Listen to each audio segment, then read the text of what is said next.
This presentation is about HTML5. It's named Beyond the Buzz because we're going to see some stuff you don't see in the media. Usually media like to talk about the media elements of HTML5, less commonly seen and are very interesting. So who am I? I'm trying to describe myself in 3 pictures. In the center, you have the WebKit community. It was the WebKit contributor meeting, and you have most of the WebKit contributors up there, and I'm part of this team. So there you have, of course, Nokia and the competitors, Google, Apple, everybody working on WebKit. I also used to have a life outside work, and I do some sport, biking, running, and hacking as well on my spare time. I'm probably debugging something there. And since I'm talking about HTML5, I made my presentation with HTML5. And this presentation is not done with PowerPoint or Keynote. It's just plain HTML, and the advantage is kind of dynamic. Also, I can use the feature of HTML5 directly in my presentation, which is kind of useful, so I don't have to switch all the time to a Qt application to show you the examples. So here, switching the style.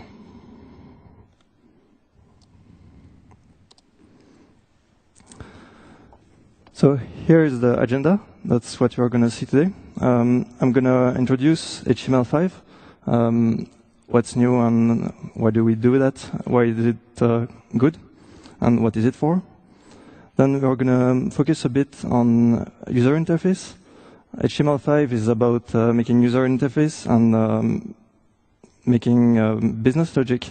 I mean, making everything in the web. So you have some business logic, but I'm going to focus today on UI because that's what you can already use today. And it's also kind of interesting and not very well known. So let's start with the introduction to HTML5. This here is a quote of the specification. It is defining the scope of the specification.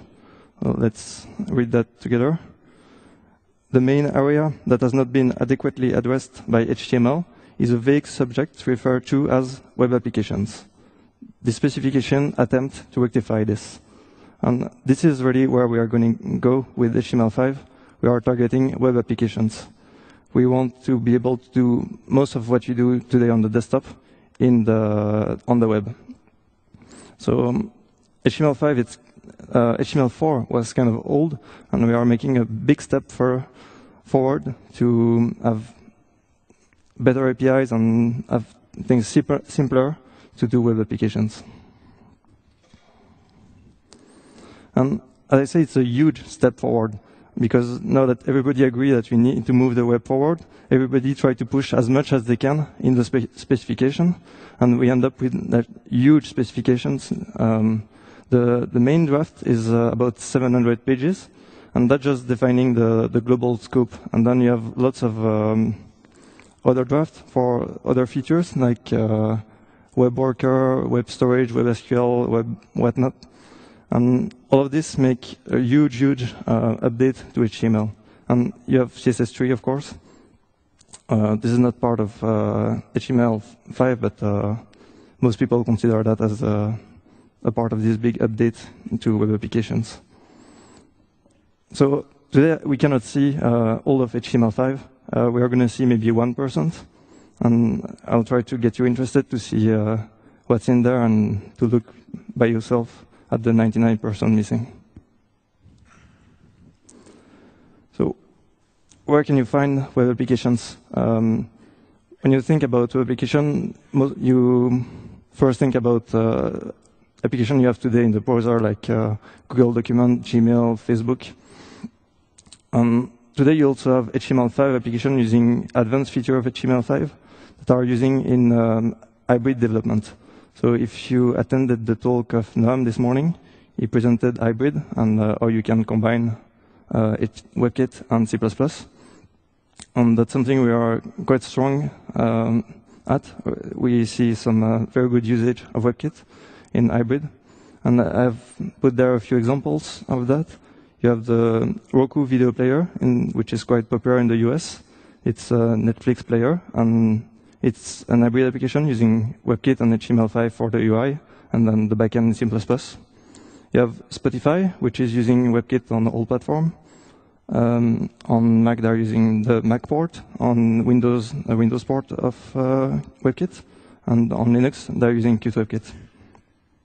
You have the Office Store on the N8 and old Symbian 3, which is not a native application. It is a web application. And if you have played with the Office Store on the N8, that's a quite cool application. That's quite dynamic, that's very fast, and that's a web application, not a native application. You have Qt runtime, of course, which is the runtime of top of WebKit to make application only based on JavaScript and HTML. You don't need any C++. And you have plenty of examples if you go on the web or see on our website our customer using QtWebKit. So if you look at what those are doing, what I think make that a good use case for WebKit is the kind of use case good use of WebKit is the kind of use case they are doing. All those applications are doing creative user interface. If you look at Spotify, you don't have the classic style. You have something totally custom, and that's something you can do easily with CSS. That's something WebKit is strong at. You also have a great experience when connected, and by that I mean you can use the application offline, but when you're connected, that's where it shines. If you take Spotify, when you're offline, you can play the music you downloaded, but online you can play anything you want. And the content is updated continuously. That's the strength of all those App Store and Spotify, iTunes. All those WebKit applications are fetching the content, the UI from a server. So people just start the application to see what's new and maybe download what's new. And finally, they are not making web pages. If you want to see a web page, you just open Chrome, Firefox. What they do is applications. And in those cases, when you're talking about hybrid application, they are doing stuff integrated with the platform. There are some integration possible with HTML5. We are not going to dig into that, but you don't do web pages. You don't do Wikipedia with HTML5. You do applications.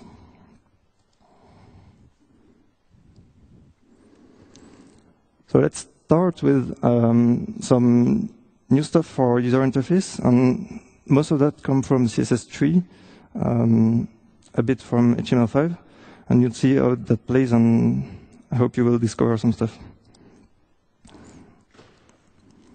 So, of course, border radius, this thing has been around for a while. You had the extension for Mozilla and WebKit with the -moz and -WebKit. And this is now standard with CSS3. So you are able to use border radius and to have rounded corner. And something that is not well known is that you don't have to do border with the rounded corner. You can use that for clipping as well. So here I have an image, and I'm clipping the border with the radius, which is a very easy way to do some nice effects. For example, when you have a list and you have icons or the image of people, you just clip the corners, and it gives a better UI.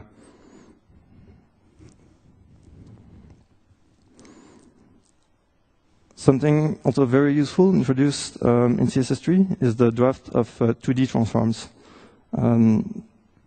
With that, you are able to do the basic 2D transform. I mean, you have access to the metric, so you can do any 2D transform. You can do rotate. I have an example. A skew, the scale, or you can pass a matrix, and then you pass any parameter you want, and you do basically any transform you want. And this is kind of already very useful, because if you think about it, most of the animation and effects you have today are just rotate and scale. Most of them is just blowing an item by scaling it or rotating it when you rotate the device. And that's something you can already do with 3D transform. And then you have 3D transform, which is even less known. So there I have two examples. I have this one, which is rotating around the y-axis, and I have a rotation around the x-axis. And as you can see, it's not exactly what you would expect from a 3D transform, because you would expect that the part that is further away from you is smaller, and the part which is closer to you is bigger, like you would have in if you look at an object. But with 3D transform, by default, you don't have this because it is an orthographic projection. So when we do the projection of the object in 3D on the screen, all the line of the projection are parallel. So you get this this kind of 3D transform, which is useful to make a blueprint, let's say. It is a kind of projection you would use to make blueprints, but you don't do blueprints in the web. I mean, I don't know about Autodesk for HTML5, but I don't think that's the main use of 3D transform. So what you want to use is 3D transform with another kind of projection. And that's why you have the perspective, which changes totally the way you see the projection. So you have the same example as on the previous slide. If you see, I just switched them around. You have the rotate Y and rotate X. But what I've added in this case is a perspective. So this is saying there is a point of view for this this transformation, and I can say that where it is on the screen and the distance from the object. And I have this very nice example in the bottom, which is taken out from the blog of WebKit. You can find that on internet. And if I move my mouse around, I change the position on the perspective. So I change the point of view over the transformation. So you can adjust that via CSS. And you can also change the distance you have from the object on the screen. And I have a slider here to adjust. So if I'm very close to the object, I have this huge deformation. Now if I go very far away, I have almost no change. Because if you are almost at infinity, then you don't see, it's almost like an orthographic projection. And this slider, by the way, is also a new feature of HTML5. You have new input elements, including sliders, which is the range type. So how do you get 3D transform in QtWebKit? You cannot do that with QWebView. You need QGraphicWebView. And that's because we are using the graphic scene and graphic view infrastructure to implement the 3D transform. So you just need to switch from QWebView to QGraphicWebView, and you need to enable accelerated compositing. And this is enabled by default, so unless you disabled it for some reason, you have access to 3D transform with QGraphicWebView. So let's look at the transition and animation module of CSS3. So transition is a very, very useful CSS property. It says that if you modify a value of your CSS, that's going to take some time, and that's going to go along a certain curve. So here you have some text. If I move my mouse over the text, I have a rotation. And if you see how it is implemented, it is very easy. I just have the WebKit transform on the object, and I say that I have a transition on this property. It is if I change the property WebKit transform, that will take 1 second, and that is in the easing curve, which is in out in this case. I use WebKit transition in this slide as well. When I do the transition between one slide to the next, it is just an opacity transition. it is a very, very useful way to do transition, in my opinion.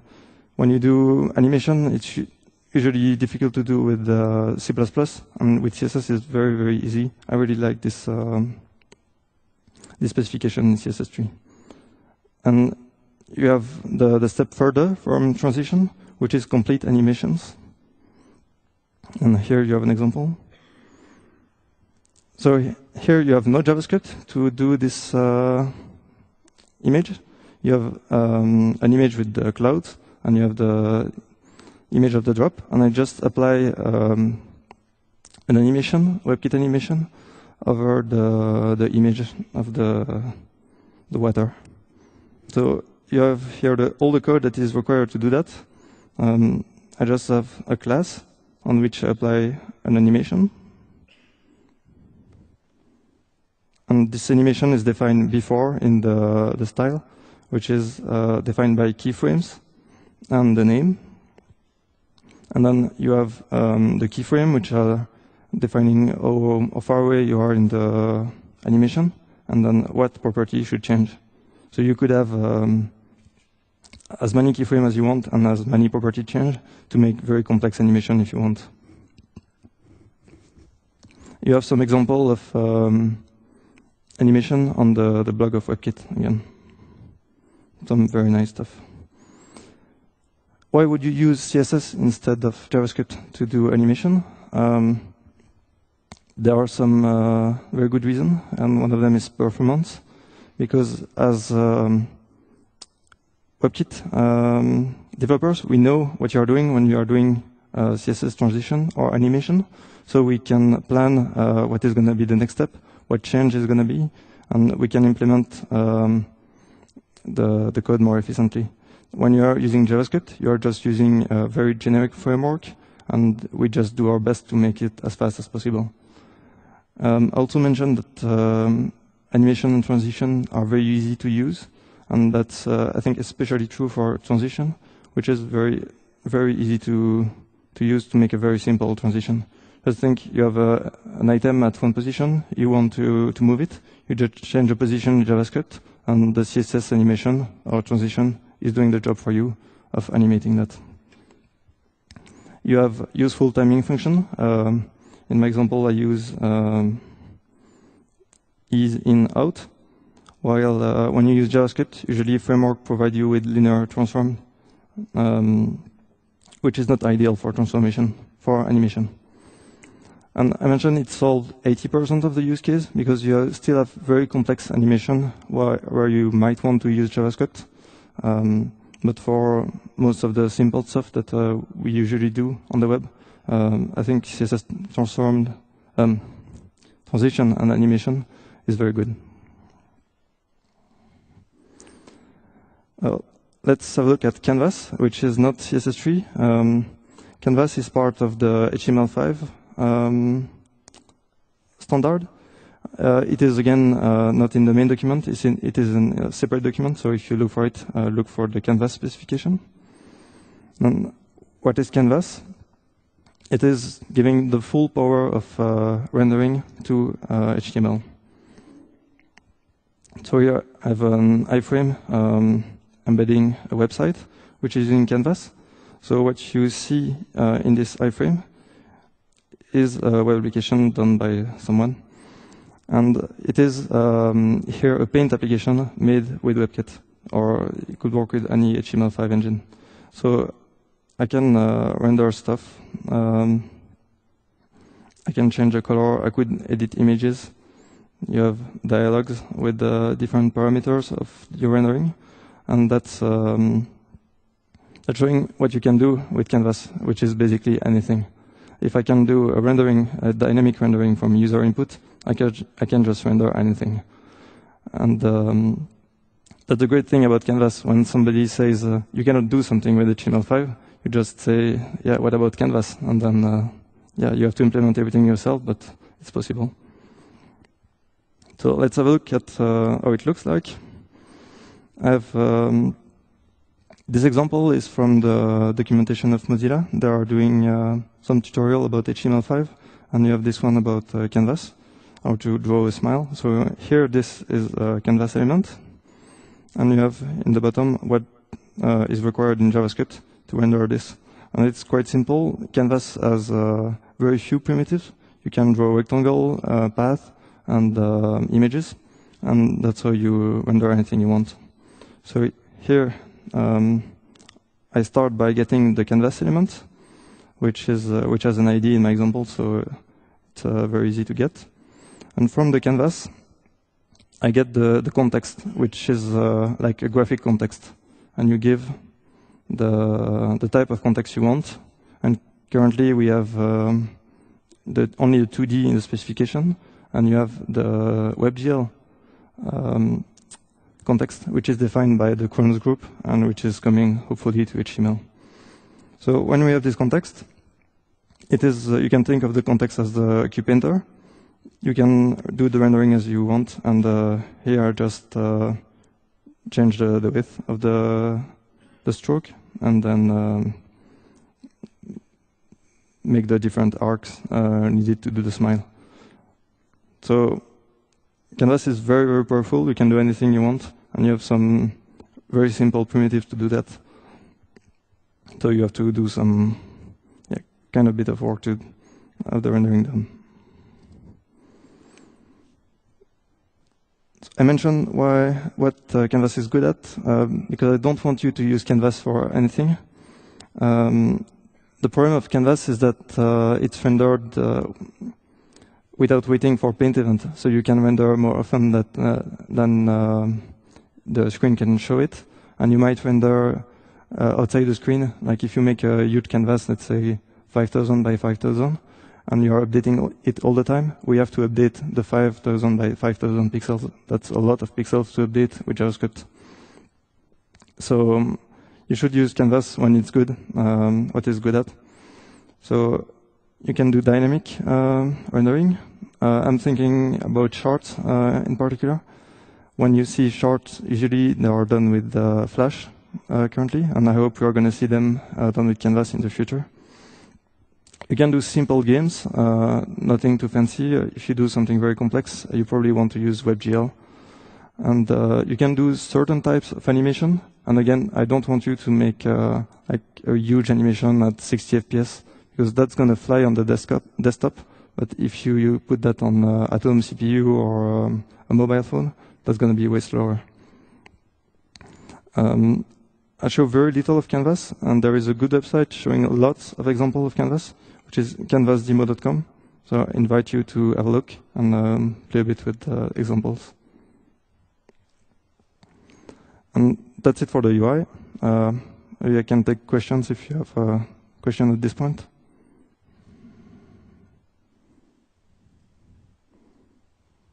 Yeah.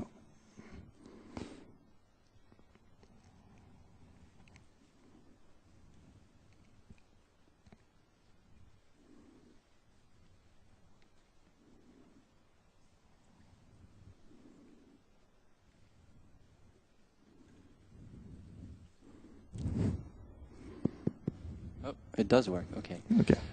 Just a very simple question. The little smiley that was drawn was in JavaScript. Could you have written something similar to this directly in plain HTML? The smiley, yeah, I think so. If you play with the border radius, you can probably do that. But that's going to be hackish. Okay, so you would always draw inside a canvas using JavaScript. There's no like primitive access to drawing arcs and things like that in pure HTML. Yeah, Canvas is not declarative. You have to use the language to draw anything you want. Thank you. Maybe I should mention about the smiley, that this is an example of Canvas where it does not cost anything for performance, because I draw it once and it's not updated. So for us, it's like a Q image. It's very fast to render. The problem you might have is that if you update a big canvas all the time, then Canvas might not be the appropriate solution. Any other question, maybe? Cool. Let's have a look at the backend logic. I said the backend logic, not to use business logic, because I don't want you to use business code to make business code in JavaScript. Thinking about if you make money application, I mean application paying with money, you have to keep in mind that you don't have fixed point in JavaScript by default. It's all numbers that are just double. So think about that when you're implementing stuff with JavaScript. Lots of updates have been done to JavaScript, which I could summarize, I think, as we try to get rid of all those frameworks. You have today big frameworks, like a very common is jQuery, and you put jQuery in your page, and then you add tons of plugins, and you end up with 1 megabyte of JavaScript. It's extremely slow to decode all of this, and then we have to execute that to do some simple stuff that WebKit can do better.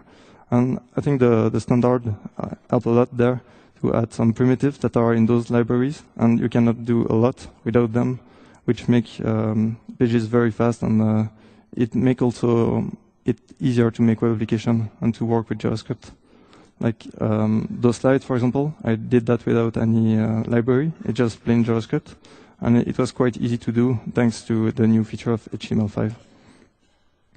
And lots of those problems that were solved by a library like jQuery have been solved for most of the use case by new APIs in JavaScript. Like something simple, saving information, saving the state of a page. You have so much hack done with the cookies that's just not necessary anymore. You can use web storage, and you have session storage, local storage. We're going to look into that. If you have complex and long computation, usually you don't do that with JavaScript, and in the future that's going to be possible. Some part of desktop integration, like saying this kind of URL should be opened with this web application and not with the native application. Or even notification, can take also as the GPS support. All those things are added and make things very easier to have something that is an application, not a web page. And we also have improvement to the way you interact with the DOM. And I think the way you interact with the DOM in jQuery is quite good. And we have those kind of selector in WebKit now, which I really like. So let's have a look at the pure JavaScript improvements. I mentioned the selectors. Let's start by this. Some very useful functions that are totally standard, not vendor specific anymore, like getting all the elements of a certain class, and you get a node list as a output. It's very useful. And then you have the query selector. You have an example here.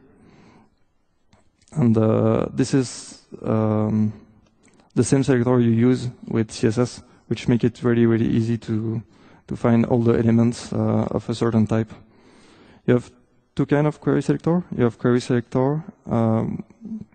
The simple one just fetch the first element with this the filter, and then you have query selector all, which will return a node list. There are two because you could call query selector all and then the first, but finding only the first element in the DOM with the query selector is faster. So I think it's good for us to have both elements in WebKit.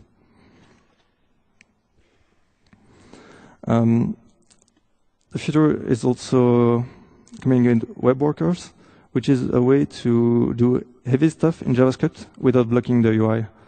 And I think that's a very important feature. So you will be able to have external script that you run in worker, and this is run without blocking the main context of JavaScript. So you can have other JavaScript executing in your page. Let's have a look at this stupid example. I think it's from the specification itself. You have this kind of stupid way to find the prime number. And when you find one, you use post message, which is also a new feature of HTML5, which allows you to post messages on the event loop. So that is the worker. That is the task that is heavy. You have this for loop that is going to take all the CPU time, and you don't want to block the UI to find the 2001st prime number. So what you do is creating this script, worker.js, and you are using the worker object of JavaScript and saying, I want this script to be a worker, and this is run without blocking the event loop. So now, when you have a message sent by the worker, you can do anything you want in the main event loop.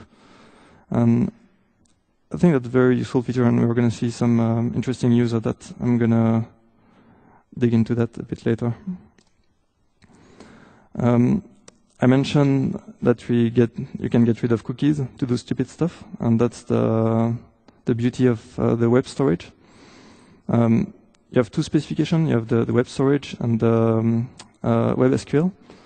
I'm not going to dig into web SQL because it's probably not going to be standard for just a simple reason. Everybody is using SQLite, so we are not defining a standard really. We are just using a library, so nobody is confident that this can be done without SQLite.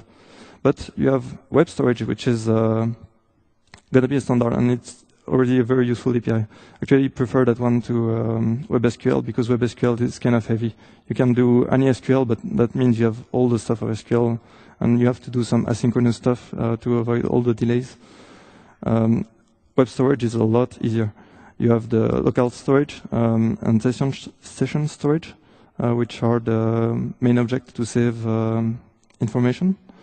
And the way you do it is just simple. You have local storage in your window object, and you can set an object on it with a name. So it's just like a dictionary that is saved on disk. If I call setItem with a key, which is a string, and any JavaScript object, this is saved on disk. And the next time I open my application, I can use getItem with the key, and I get the object I saved. That's a very simple API, and that's allow you to save complex state and complex information on the client side. Now, if you think about, you have now WebSQL, you have local storage, so you can have lots of data on the client side, and you have the worker API, which allow you to make complex computation on the client side. That means you can offset some of the work you used to do in the server on the client. And I think that's going to be a key in making HTML application more powerful. Because today, when you want to do something complex, what you do is using XHR, XML HTTP request. You make an asynchronous request to the server. The server does something, the complex task, accessing the database and making some computation, and return to you the content.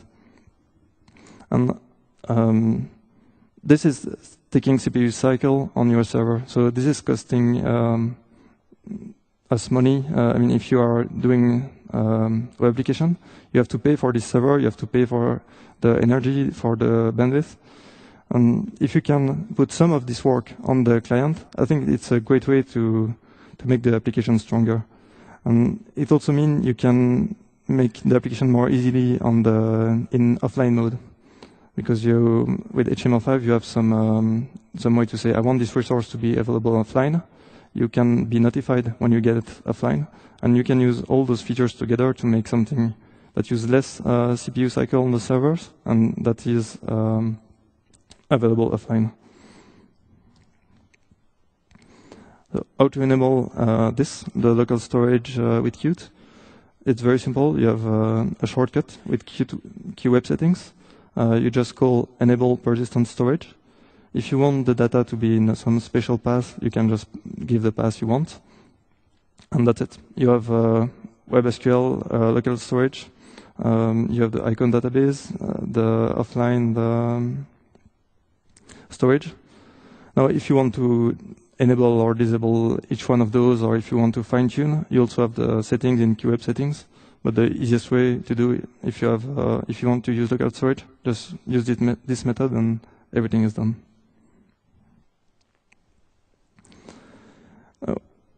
I mentioned that the integration with the desktop is important, and that is also what is making some QtWebKit applications very successful.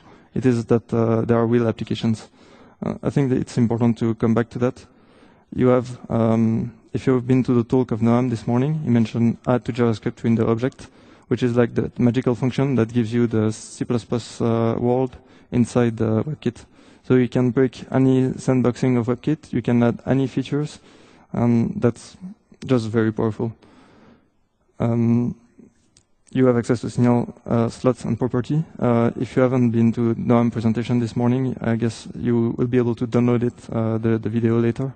I would strongly suggest to have a look at that if you're interested in integration of C++ and WebKit. And of course, you have the QWeb plugin factory, which lets you integrate just plain widgets to your web page. So doing the rendering with QPainter and then integrating that in as a replaced element in the page. So that's it for what I'm going to show, but that's just to get you started. So I give here some references so you can dig into that. There is this website, htmlworks.com, which has been made by Google and which is quite good. You have some slides made with HTML5 presenting some features. Some I've shown, some I haven't. And you also have what they call the playground, which lets you play with some of those features directly in your browser. So you can see if your browser supports those features, if QtWebKit supports that. And you can play directly with the code in the page, which is quite cool. And you can have a look at the specification. It's sometimes a bit difficult to read, but usually you have those green box with the examples in the specification. And when I'm looking for something to understand something quickly, I think that's what I look most of the time. And I think that's a great thing in the specification.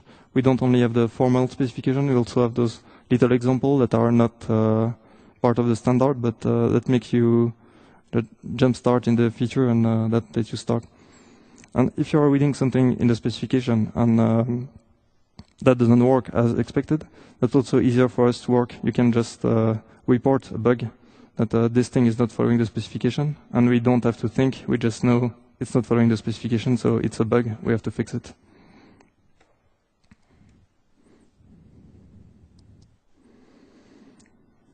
So to conclude, HTML5 is full of greatness. It's full of great features for web applications. It powers applications today, not much on the web, but something you use on your desktop, all those hybrid applications or all those setup boxes that are using WebKit. And it is going to be the power of the web of tomorrow. In probably the next year, the specification is going to be finished, and you can expect browser to be compliant in maybe 2 years. And I think in 5 to 10 years, we're going to see a lot of web applications built on top of HTML5. Thank you. Any question?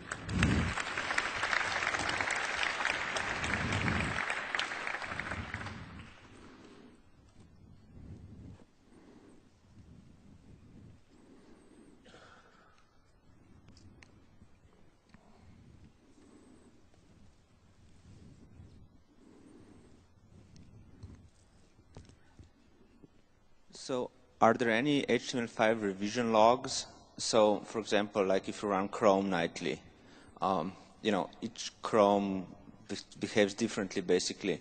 So do we, and with the gradual updating of Qt widget, WebKit in Qt on mobile devices. So how can I know which version of HTML5 is running, with which bugs and changes to specifications? And if it's like a 5-year time span, that's, you know, or do we just use abstraction libraries as we already do? No, the difficulty with that is that it's a moving target. Since it's still a draft, you have the specification and the browser are influencing each other. And when we are implementing stuff, sometimes we see it's not the best way to do, and the specification change to do that. So it's very feeding each other. And for that, if you use really cutting edge features, you will have a problem because that might change. but most of the draft is now very stable, I think. I cannot think of very big changes recently, except adding new features. You also have some state in the draft saying if this is a very active draft and you are nowhere to be completed, or if it's like the last call and if nothing wrong goes, if nobody complains now, this is going to go like that. So you can have a look at the specification. There are some very, very stable stuff. Like in CSS3, you also have all those sub-specifications of CSS3, and some of them are just complete. They are not going to change anymore. When it comes to see what we implemented and, for example, what is in Chrome, it's a lot more difficult. It's just we create a task on Bugzilla, like we are missing the query selector, and then somebody in the WebKit community implement it, and that ends up in the next Safari or Chrome or QtWebKit. So there is no really a list of which feature is supported and updated it with which version.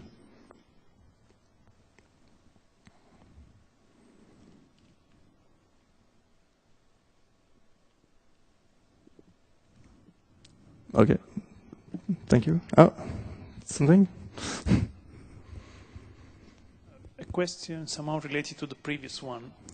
In sense, Qt has a history of backward compatibility since many years. Okay, now for people like us that are betting on hybrid application, being linked to the WebKit roadmap could be a threat to the backward compatibility exactly for the reason you were discussing about the standard. Just to make an example, today I use WebKit transformation, then HTML5 will standardize the way to do transformation, so the name of the property is going to be changed. So what is going to happen in QtWebKit, in the QWeb view, in your opinion? And how we can do to be protected by this shifting of standards in our application? I don't have a solution. It's now when you're especially with CSS, with I don't know if the prefix is gonna stay. Maybe you don't know either. Okay, we have some guys from the WebKit community here. No, so I have no idea if the prefix is gonna stay. Yeah, I just don't know. The 2D transform though is pretty stable in my opinion, but yeah, the prefix I have no idea.